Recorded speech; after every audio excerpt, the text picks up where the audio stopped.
Welcome. If you're looking to keep your inbox organized and never miss those important emails with spreadsheet attachments, you're in the right place. Today, I'm going to show you a simple way to quickly filter your important emails that come with attached sheets, all within the Gmail app on your Android or iPhone. Let's get started. First, open the Gmail app on your phone. You'll usually find this on your home screen or in your app drawer. Once inside the app, look up to the top left corner for the menu icon. It looks like 3 horizontal lines, also known as the hamburger icon.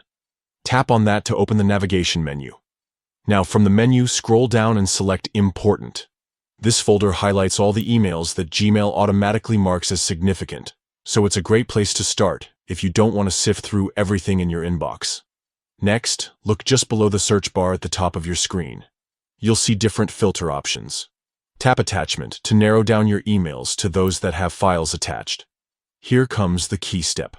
After tapping Attachment, you'll notice several file type filters appear. Among them, tap Sheets.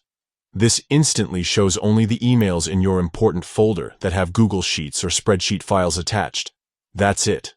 With these quick steps, you're now viewing a filtered list of only the most important emails that come with sheet attachments. This method saves you from endless scrolling and helps you focus on what really matters, whether it's work reports, collaborative projects, or shared data. Remember, you can use these same filter and file type options in any folder or search in Gmail, giving you the freedom to find the exact emails you need fast. So next time you're hunting for a critical spreadsheet, just follow these steps and your important email organization will be effortless. Thanks for watching, and keep your inbox smart and clutter-free.